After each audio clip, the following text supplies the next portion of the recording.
আজকে এসেছি লক্ষ্মীকান্তপুরে এক প্যানাসোনিক এসির পাইপ লাইন ঠিক করতে। দেখতেই পাচ্ছ আমরা আউটডোরে চলে এসেছি। আউটসাইডে এই যে প্লাস্টার করা আছে, এগুলোকে ছটাচ্ছি। পাইপ লাইনটা কী অবস্থা দেখুন, বৃষ্টি হলেই কাস্টমারের জল পড়ে, ভেতর থেকেই সব জল, বৃষ্টির জল পাইপ ধরে ভেতরে পড়ে।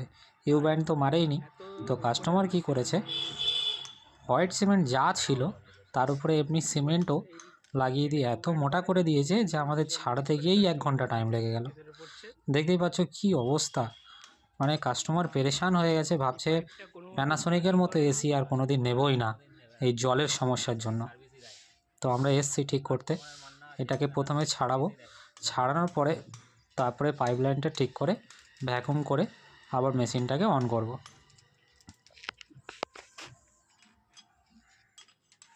তো আমাদের একদম হালাত খারাপ হয়ে গেছে, হ্যাঁ, চোখে মুখে সব ভর্তি হয়ে যাচ্ছে হোয়াইট সিমেন্টটা ছাড়াতে গিয়ে।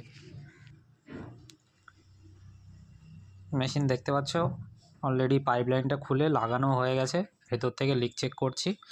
আর তোমাদেরকে বাইরের সাইডটা একবার দেখাবো যে বাইরের সাইডটা কেমনভাবে পাইপ লাইনটা আগে ছিল দেখলে, আর একবার দেখাবো পাইপ লাইনটা কেমন আমরা ঠিক করলাম।